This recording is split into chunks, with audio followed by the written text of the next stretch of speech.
The Detroit Lions have only had 2 training camp practices, and they've already sent the fans into a bit of a panic. What do I mean? We're gonna talk about it right now.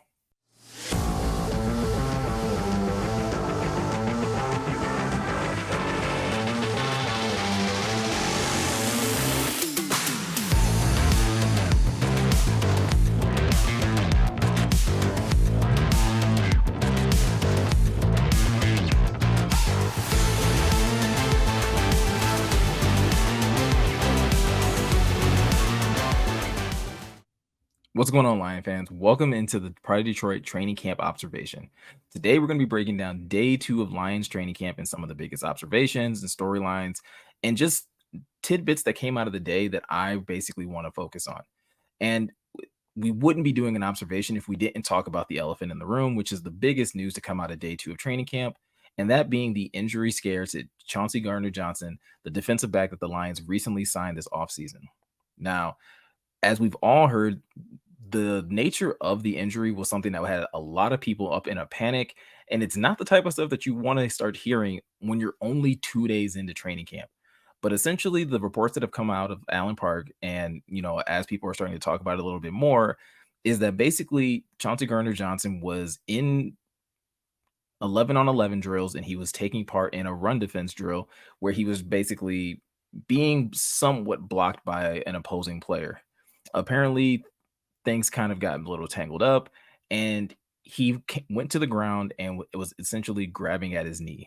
Now, after the medical team was basically had tended to him, he wasn't able to put any type of like pressure on that knee, and therefore had to be carted off the field. Now, some of the early reports that were coming out were that this was a non-contact injury, but just like how I described, there are reports saying that there was some type of contact. He was being blocked. Now, was it a ton of contact? Probably not, but enough to at least, probably help him, in terms of falling to the ground.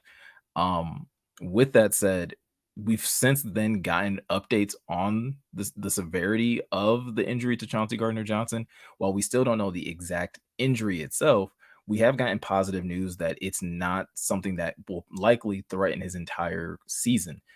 In fact, according to Field Yates, the MRI that they ran on CJGJ actually came back clean with no structural damage to his knee. This is a great sign because again, there's a lot of, fans and the team itself that have a lot of high hopes on the leadership and just the playing ability that Chauncey Gardner-Johnson brings to this defense. We've seen how passionate he is and how vocal he's been since arriving in Detroit, and that's an element that this defense really can't afford to lose. Now, in saying that, when he did go down with this injury, there were guys that were willing to step up, both in play on the field and in vocal leadership. One of those guys being Tracy Walker, who is someone that we didn't really talk about yesterday, but I think it's really worth noting the fact that Tracy Walker is even on the field at this time, considering the injury that he's coming off of, is something to really applaud and really be excited about as a Lions fan. Tracy Walker was someone who obviously received a really big contract last year and was also looking forward to taking a really big step as a leader on this defense. Well, with CJGJ out for the rest of practice after sustaining his injury, Tracy stepped right into that role and was willing to be that vocal leader, but also was making plays on the field. He has an interception against Nate Sudfeld during this practice, as well as a really good pass breakup in defense of Sam LaPorta. So, again, even if CJGJ is to miss some extended time, if we're talking about the safety position specifically, you at least have some level of confidence that Tracy will be able to, maybe not completely return to form, but be able to step in and play at a high enough level, both from a leadership standpoint and making plays on the field.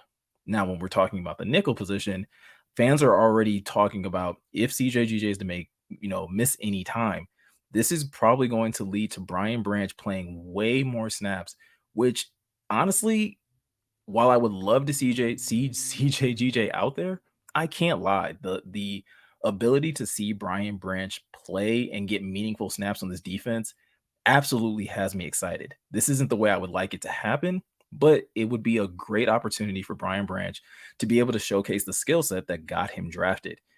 He's already shown the ability at Alabama to be able to play that nickel spot and at the same time be able to flip over into flip over and play safety as well if called upon. So while again, losing Chauncey Gardner-Johnson would be a big blow to this defense, it would open the door and open an opportunity for Brian Branch to, really kick off his career in a really big way and kind of hit the ground running if he's able to really, absorb this defense and do all the things that Aaron Glenn is going to be asking of him at that position. Now, one more injury bit of news that did come out of today that wasn't nearly as talked about was the fact that wide receiver Jamison Williams also sustained an injury during 11 on 11 drills. Now, Jamo's injury came relatively at the beginning of 11 on 11s when he took an end around run and came up a little hobble once running out of bounds. Now, again, we don't know the severity of the injury and we don't necessarily know the nature of the injury, but we do know this. Unlike Chauncey Gardner-Johnson, Jamo didn't have to leave practice. He never returned back to the field after this injury, but he did still remain at practice, still kept his helmet on. And at this point in time, it's not really easy to tell if, they didn't put him back into practice because of the severity of the injury or for the simple fact that a few plays later, Chauncey Gardner-Johnson goes down with his injury and maybe they're just being cautious and not wanting to risk any further injury to one of their, key players that they're hoping to to get back once he's off a suspension. Either way, honestly, like I said earlier, we're only on day 2 of camp. The last thing you want to do is risk some of your star players' health on these first couple days before you even get pads on, before you're even really hitting. So with that said, though, even though Jamo didn't get to finish out the rest of practice after that 11 on 11 snap, he did get plenty of work in before that, getting a lot of individual work, getting a lot of working with his position groups. And some of the reports that I've been getting from the guys that are actually attending practice is that Jamo is looking to have or is looking like he has better chemistry with Jared Goff so far in training camp. Now, again, it's only 2 days, but considering like how much of a storyline this was during OTAs and minicamp, any type of progress in the chemistry between those two guys has to be well received by the fan base.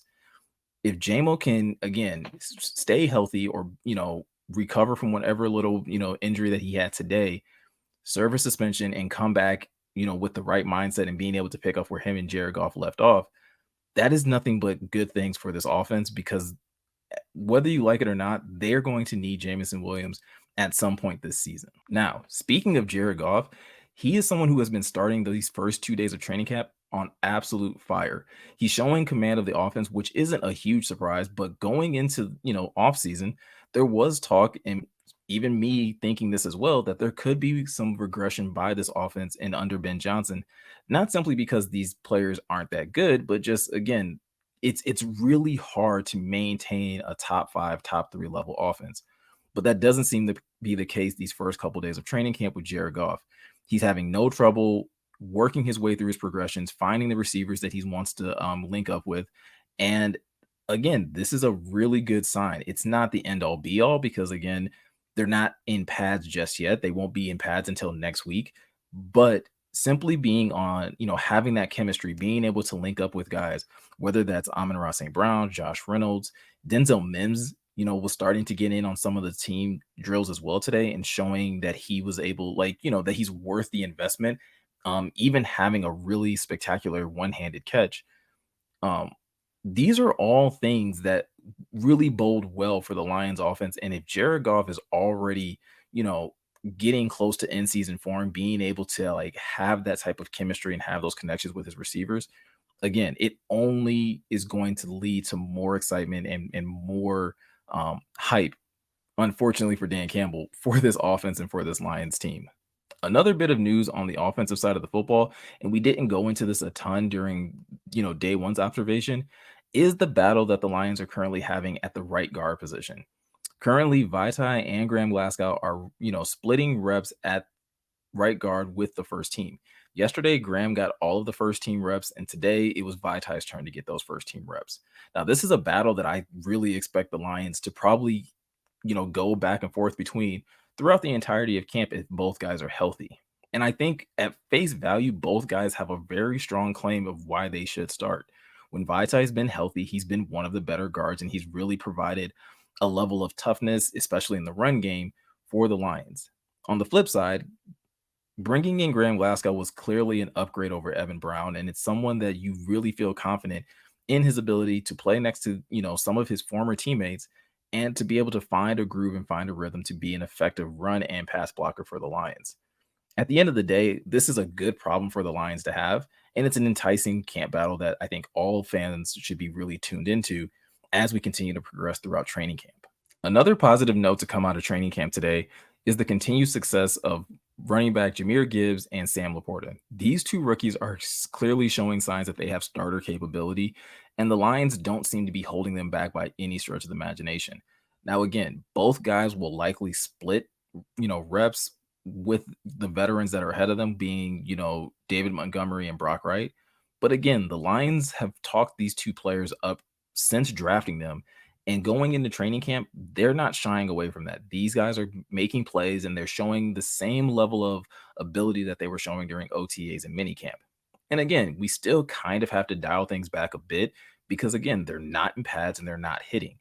But to see that, these guys can take a couple months off and then come into training camp and pick up right where they left off is a great sign. The fact that Sam LaPorta is able to build this chemistry with Jared Goff currently now in training camp, where hopefully that will translate into the season where when Jared Goff is in a bind or if he needs to make, a tough throw, he can really trust that Sam LaPorta is going to be there and do what is required of him. The same with Jahmyr Gibbs to, not just be a receiving back, but also to be an actual threat in the run game as well. And going back to Sam LaPorta really quick, the thing that makes him such a great tight end in comparison to the other tight ends of this group has clearly been his ability to create after the catch, his yak ability. And again, this is something that is showing up consistently during these first 2 days of training camp. Again, once we get pads on, I'm really going to be excited to see how well, he does with the physicality of the game and honestly how much the defense ratchets things up because again, it's training camp. You don't want to necessarily, hurt guys or put your teammates in compromising situations. But like Dan Campbell said last year during Hard Knocks and during training camp last year, he also wants to get his team ready for the physicality that they're going to endure once the season kicks off. So again, it's a great sign that these rookies are hitting the ground running, whether it's Jahmyr Gibbs, Sam LaPorta, Brian Branch on defense, even Antoine Green is starting to, again, not maybe rep with the ones or twos, but making plays on the third team and showing again that he could potentially threaten for one of those later wide receiver spots. At the end of the day 2 is definitely a bit of a roller coaster. There was moments where, hey, injury scares kind of has fans in a panic, but then some really good things coming out of, again, the offense, coming out of some of the rookie players and even players on defense stepping up when those injuries occur and showing that, the Lions do have some depth there and they do have guys that are willing to step up, not just on the field, but also in leadership capability as well. So, if you've been enjoying these training camp observations, please be sure to hit the like button. And if you're new to the channel, be sure to hit the subscription button and also hit the notification bell so that way you know anytime we upload new videos or shorts to the channel. Pride of Detroit is looking to expand our content and expand our coverage of the Detroit Lions this upcoming season. And we would love for you guys to be able to take part in all the content that we're uploading. Also, if you want more information or more in-depth analysis of training camp, be sure to head over to prideofdetroit.com where you can get all of the latest articles that our writers are putting out and any other additional information, whether that be on injuries, roster moves, or anything in between. So once again, I'm Miko with Pride of Detroit, and I'll see you guys in the next one.